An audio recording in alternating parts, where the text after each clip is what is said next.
Bienvenue pour cette nouvelle séquence de paroles de la vie éternelle avec Marc Joseph.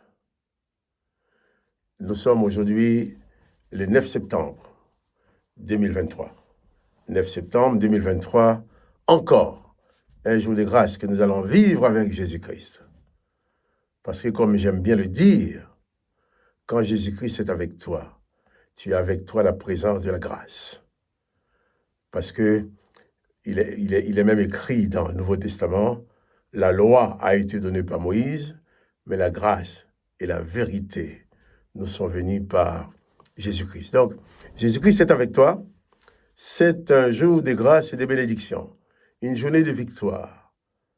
Bien entendu, je ne connais pas ton planning, je ne connais pas ton emploi du temps, je ne sais pas qui tu vas rencontrer aujourd'hui, je ne sais pas ce que tu vas faire, je ne connais pas les difficultés que tu vas rencontrer, je ne connais pas les moments de joie ou de bonheur ou de tristesse que tu auras à vivre durant cette journée. Mais je connais une chose, c'est que Jésus-Christ a promis d'être avec toi tous les jours jusqu'à la fin du monde. Donc je peux dire avec certitude, c'est une journée de grâce pour toi avec Jésus-Christ qui t'accompagne. Et ça, personne ne peut le changer. On peut te bousculer, on peut t'isoler, on peut t'enlever tout ce que tu possèdes. Mais personne ne peut t'enlever Jésus-Christ s'il est avec toi. Parce qu'il est de la volonté de Dieu le Père que Jésus-Christ soit avec toi tous les jours jusqu'à la fin du monde. Donc, prends donc conscience que ce jour que tu vas vivre, c'est un jour que tu vas vivre avec Jésus-Christ. Souviens-toi et n'oublie jamais cela. Les circonstances peuvent ne pas être favorables. Les moments peuvent être très difficiles. Des choses difficiles peuvent se dresser devant toi.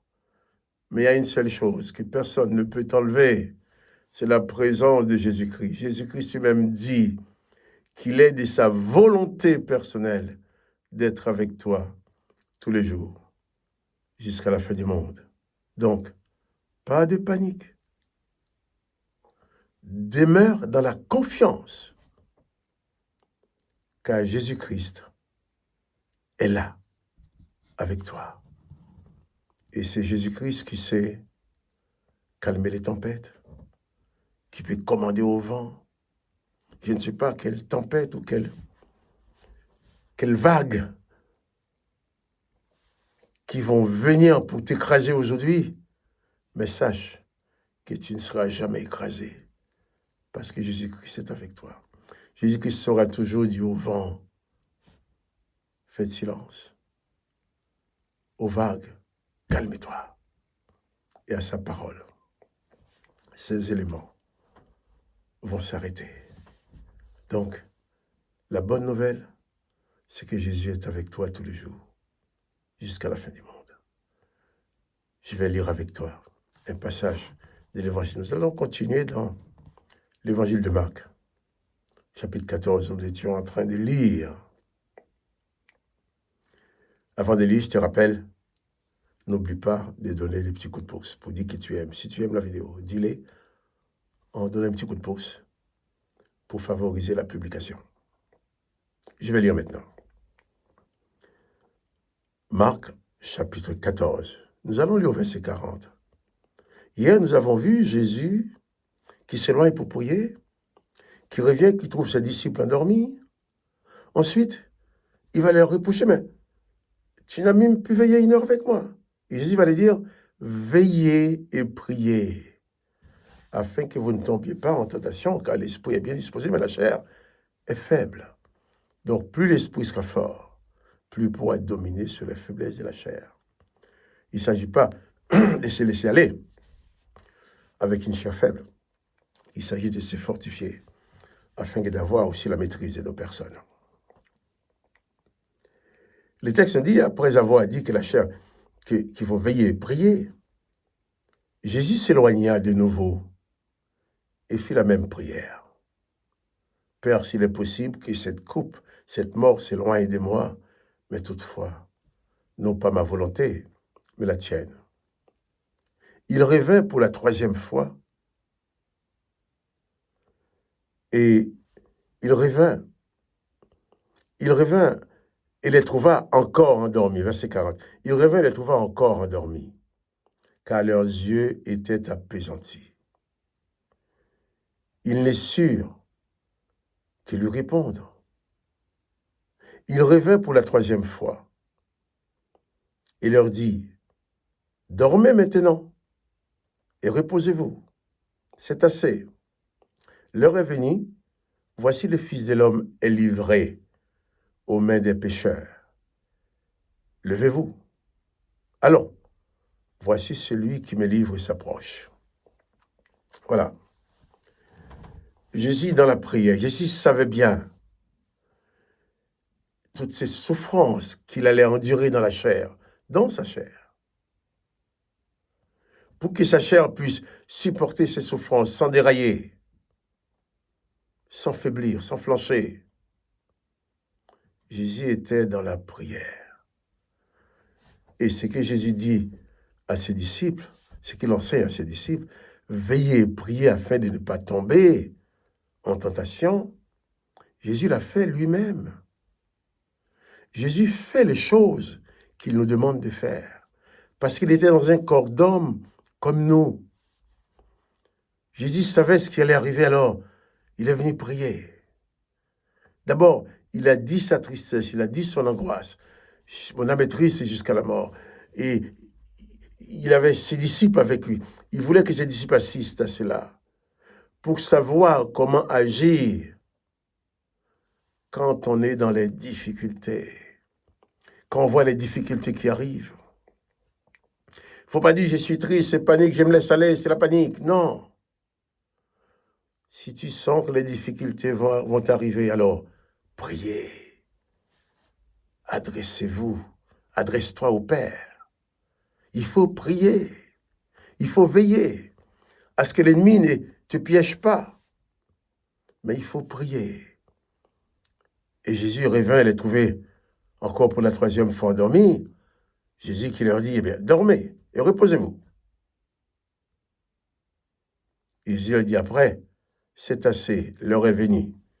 Voici le Fils de l'homme est livré entre les mains des pécheurs. Levez-vous, allons. Voici celui qui me livre s'approche. Judas s'approchait. Jésus, dans ces derniers moments avec ses disciples, dans ces moments de grande souffrance à Gethsémane, nous a donné l'exemple. Quand la souffrance est là, quand la douleur est là, quand nous n'avons aucune solution, tout ce que nous pouvons faire, c'est prier, veiller et prier. Au lieu que ce soit les problèmes, les difficultés qui nous empêchent de dormir, mieux vaut prendre la décision soi-même de rester éveillé afin de prier. Car c'est dans la prière que tu vas te fortifier. C'est dans ces moments de prière que je suis sûr, Jésus a puisé le maximum de force, le maximum d'énergie pour son corps. Il a transmis à son corps, de son esprit, il a transmis à son corps le maximum d'énergie pour supporter les coups, les crachats, pour supporter les douleurs de la couronne d'épines, pour porter sa croix, pour supporter les clous qui transpercent ses mains, le clou qui transporte ses pieds. C'est dans la prière qu'il a puisé toutes ses forces pour son corps. Donc, autant que toi, tu es dans un corps humain, si tu veux être fort pour affronter les épreuves, les difficultés de ce monde, il faut savoir veiller et prier. Et la prière, ce n'est pas l'affaire de moments, mais c'est l'affaire de chaque instant, de tous les jours. Car si nous ne veillons pas, si nous ne prions pas, à n'importe quel moment, nous pouvons flancher. À n'importe quel moment, nous pouvons tomber dans les tentations. À n'importe quel moment, nous pouvons baisser les bras. À n'importe quel moment, nous pouvons déblatérer et dire des choses que nous n'aurions jamais dû dire. À n'importe quel moment, nous pourrions parvenir à faire des choses que nous n'aurions jamais fait, jamais dû faire. Des choses que nous n'aurions jamais voulu faire. Mais quand on est dans les désespoirs, si à côté de la peur des événements, à côté de l'angoisse, il y a aussi les désespoirs. Alors, dans ces désespoirs, eh bien, on est manipulable. N'importe qui peut nous manipuler, n'importe quel esprit peut nous manipuler. Mais si nous savons veiller et prier, si nous savons rester dans la prière, demeurer dans un état de prière, de la présence du Père, l'Esprit du Père, qui va être constamment connecté, branché avec notre esprit, va nous communiquer la force nécessaire pour traverser même les moments les plus difficiles. Jésus dit ceci, veillez, priez, afin de ne pas tomber en tentation. Et il dit à ses disciples, levez-vous maintenant, voici celui qui me livre s'approche. Jusqu'au dernier moment, Jésus reste en pleine communion avec le Père. Toi et moi, nous devons aussi veiller à ce que jamais qu'il n'y ait aucune coupure dans notre communion avec le Père. Une communion permanente, linéaire, une communion que personne ne peut casser. C'est pour ça que Jésus-Christ nous dit, je suis avec toi personnellement. Je suis avec toi tous les jours, jusqu'à la fin du monde. Personne ne peut l'empêcher. Donc, quels que soient les moments, les circonstances que tu auras à vivre, souviens-toi et n'oublie pas que Jésus-Christ est avec toi tous les jours, jusqu'à la fin du monde. Que le nom du Seigneur Jésus soit béni, que toi aussi tu sois béni. Quant à moi, Marc-Joseph, je te dis bien, à demain. N'oublie pas le coup de pouce. À demain, pour une nouvelle séquence de paroles de la vie éternelle. Sois béni et demeure dans la paix du Christ durant cette journée de grâce et de bénédiction.